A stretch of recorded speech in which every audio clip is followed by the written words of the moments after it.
Bharat Bhushan Tiwari criminal या सामाजिक कार्यकर्ता? जी हाँ, एक सवाल हर एक बिहार वासियों के मन में लगातार उठ रही है। जब से ये एनकाउंटर हुआ है तब से हर एक बिहार वासी एक ही सवाल पूछ रहे हैं कि क्या गलती थी, आखिर क्या हुआ था कि एनकाउंटर करना पड़ गया। जी हाँ, एक तरफ जहां पूरा बिहार ये सवाल पूछ रहा है, वहीं प्रशासन चुप्पी साधे हुए है, मौन व्रत धारण कर लिया है। हालांकि सरकार की तरफ से उच्च स्तरीय जांच की सिफारिश की दी गई है, लेकिन फिर भी जनता के मन में रोष है, जनता के मन में गुस्सा है कि क्या ये जो एनकाउंटर हुआ, क्या ये करना जरूरी था। कई तरह के सवाल हैं और जानते हैं इस सवाल के पीछे के कई और कहानी। तमाम चीज बताएंगे कि क्या कुछ हुआ था और अभी इस पूरे मामले में क्या कुछ हो रहा है। सुप्रीम कोर्ट तक ये मामला पहुंचा है। हालांकि सुप्रीम कोर्ट अभी इस मामले में सुनवाई को लेकर उन्होंने इनकार कर दिया है। उन्होंने कहा है कि रजिस्ट्रार के पास अभी तमाम चीज़ों की जानकारी दी जाए, उसके बाद एक तारीख की घोषणा की जाएगी। ये मामला सुप्रीम कोर्ट में अभी यहाँ तक पहुँचा है। लेकिन इसके पीछे की इनसाइड स्टोरी क्या है? क्या कुछ मामला शुरू हुआ?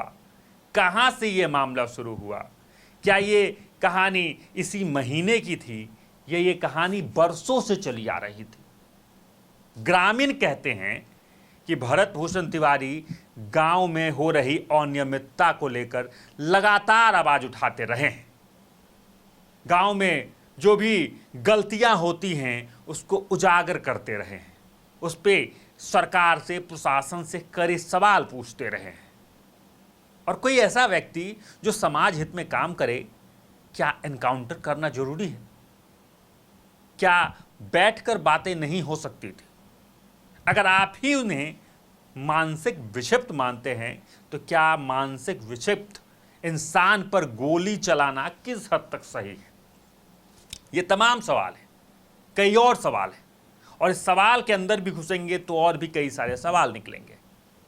भरत भूषण तिवारी के बारे में बात करते हैं, जहां एक वीडियो सोशल मीडिया पर वायरल हुआ, जिसके बाद प्रशासन हरकत में आई।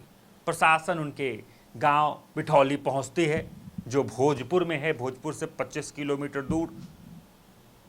हालांकि प्रशासन पूरा मनाने का कोशिश करती है, हाथ में पिस्टल लिए हुए वीडियो, लाइव वीडियो भी आता है। पूरा दिन मान मनोबल चलता है, लेकिन कोई भी निष्कर्ष नहीं निकलता। अगले दिन फिर से ये प्रक्रिया जारी होती है। एसटीएफ आती है और इनके घर को घेर लिया जाता है। काफ़ी ज़्यादा बहस के बाद जो वीडियो में आपने देखा होगा, भरत भूषण तिवारी आत्मसमर्पण करने के लिए अपना हथियार जो है वो फेंक देते हैं और जैसे ही हथियार फेंकते हैं इन पर गोली चलाई जाती है, 2 से 3 गोलियां, जैसा कि कहा गया। लेकिन जब पोस्टमार्टम रिपोर्ट आता है, जब बाकी प्रक्रिया शुरू होती है तो पता चलता है कि उनके शरीर में 4 गोलियां हैं। यानी मौकाए वारदात पर जो 2-3 गोलियां मारी गई एनकाउंटर के दौरान, उसके बाद भी 1 गोली मारी गई, ऐसी बातें निकलकर सामने आ रही थी। प्रशासन पे पब्लिक का गुस्सा फूट पड़ता है और फूटना भी लाजमी था, क्योंकि जिस प्रकार का पूरा मामला ये हुआ उसके बाद इस प्रकार का गुस्सा फूटना भी लाजमी था। सड़क पे लोग डेड बॉडी के साथ पहुंच जाते हैं, सड़क को घंटों जाम कर दिया जाता है। हालांकि ये मामला पूरे भारत भर में फैलता है, काफ़ी चर्चा का विषय। लेकिन एक सवाल फिर से है कि क्या इस प्रकार के एनकाउंटर की ज़रूरत है? क्या बैठकर बातें हो सकती थी? खैर, अब आगे चलते हैं। इसके बाद ये पूरा मामला आगे बढ़ता गया और इसी बीच ये भी खबर आई कि भरत भूषण तिवारी के पिता और भाई पर भी एफआईआर दर्ज करा दिया गया। कारण, क्योंकि उन्होंने अवैध हथियार के बारे में जानकारी जो है वो प्रशासन को नहीं दी थी। अब ये पूरा मामला देखिए किस प्रकार से संवेदनशील हो गया। अब ये मामला सिर्फ भरत भूषण तिवारी वर्सेस प्रशासन का नहीं था, अब ये मामला पक्ष और विपक्ष का भी हो गया।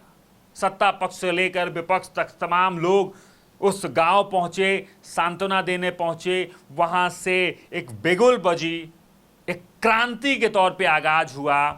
कई जगह पोस्टर वॉर शुरू हो गए। भरत भूषण तिवारी की तुलना भगत सिंह से की जाने लगी। तमाम खबरें तमाम मीडिया ने चलाई सोशल मीडिया पर। एक तरह से भरत भूषण तिवारी के एनकाउंटर के बाद ये पूरा माहौल जो है गर्म सा हो गया। खैर, सवाल कई सारे हैं। क्या इसमें इस पूरे मामले में निष्पक्षता से जांच की जाएगी? क्या उन तमाम प्रशासनिक अधिकारी हैं उन पे कड़ी कार्रवाई की जाएगी? क्या ये मामला ठंडे बस्ते में ही डाल दिया जाएगा? कई तरह के सवाल हैं। इन तमाम सवालों का जवाब जो है पूरे बिहार वासी के साथ साथ पूरे देश भर के लोग तलाश रहे हैं, क्योंकि ये खबर अब सिर्फ बिहार तक सीमित नहीं रह गया है। ये खबर अब नेशनल लेवल का मुद्दा जो है वो बन चुका है। अब इस एनकाउंटर पे सवाल खड़े हो रहे हैं। हालांकि सम्राट चौधरी ने उच्च स्तरीय जांच की सिफारिश भी की है, अपनी बातों को भी रखा है, लेकिन पब्लिक जो है इस प्रकार की चीज़ों से अपने आप को खुश नहीं कर पा रही है। पब्लिक अब और के डिमांड में है कि इस पर इस प्रकार से जांच हो। उन तमाम प्रशासनिक अधिकारी हैं जो इसमें संलिप्त हैं उन पर कार्रवाई हो। इस प्रकार की मांग जो है वो जनता के बीच से भी उठ रही है। बाकी आगे जो कुछ भी होगा इस पूरे मामले पर, उस पर भी हमारी खास नज़र बनी रहेगी। हमारे साथ जुड़े रहें, देखते रहें सच टॉक।